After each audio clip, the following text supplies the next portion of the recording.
Temuan ilmiah. Sebelum saya bahas mengenai apa itu kata ilmiah, maka akan saya jelaskan dulu kenapa saya angkat tema ini. Seringkali kita sebagai orang yang tidak mengenyam pendidikan tinggi dibuat bingung dengan beberapa ungkapan dari seseorang yang berpendidikan tinggi. Sebagai contoh, saya sendiri. Seperti kita ketahui pada zaman canggih ini informasi apapun akan dengan mudahnya kita dengar dan lihat hanya melalui media sosial. Misalnya saja saya contohkan dalam sebuah temuan yang dipublikasikan oleh Kiai Imaduddin Usman Al-Bantani mengenai suatu kaum yang bernama Bani Alawi. Temuan beliau tersebut sangat viral diperbincangkan banyak orang dari semua kalangan. Dan dalam temuan beliaulah melahirkan banyak sekali kata-kata ilmiah yang terucap dari orang. Baik itu berupa komentar dari temuan tersebut, ataupun berupa kritikan dari temuan tersebut. Jika sudah paham, mari kita bahas mengenai apakah itu temuan ilmiah.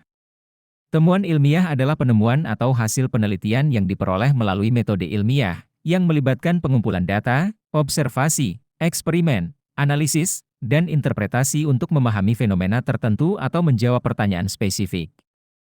Temuan ilmiah biasanya dipublikasikan dalam bentuk makalah ilmiah di jurnal, buku, atau konferensi, dan mereka dapat berkontribusi pada pengetahuan yang ada atau membuka jalan bagi penelitian lebih lanjut. Ciri-ciri utama temuan ilmiah meliputi 1. Berdasarkan metode ilmiah. Temuan ini diperoleh melalui pendekatan sistematis yang melibatkan pengamatan, hipotesis, eksperimen, dan analisis data. 2. Dapat diverifikasi.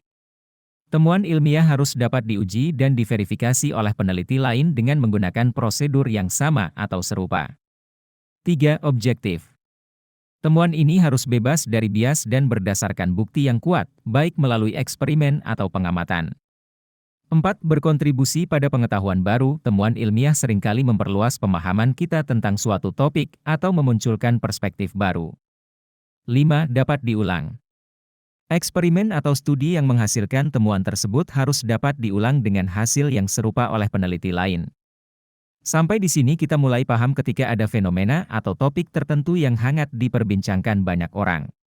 Misalnya saja penemuan dari penelitian yang dilakukan oleh Kiai Imaduddin Usman Al-Bantani, tentang temuannya akan satu klan atau suku yang kita kira adalah keluarga Nabi, dan setelah dilakukan penelitian oleh Kiai Imaduddin Usman, melalui perjalanan panjang untuk mengumpulkan segala bentuk dukungan penelitian tersebut. Seperti misalnya saja, manuskrip, kemudian kitab-kitab, dan lain sebagainya, dengan tujuan agar penelitiannya ini menjadi ilmiah.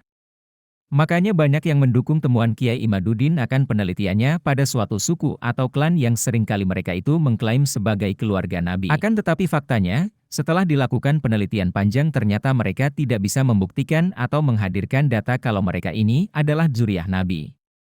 Sampai di sini tentu kita berpikir lagi bahwa penelitian yang dilakukan secara ilmiah, maka dia akan mampu membuah runtuh opini atau anggapan terhadap topik tertentu, meskipun sudah terbangun dari puluhan tahun, bahkan ratusan tahun.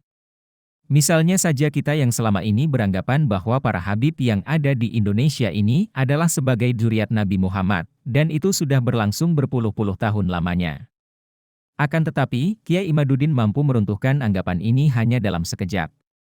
Dan tahun 2024 ini mungkin saja akan menjadi sejarah panjang runtuhnya klan Bani Alawi.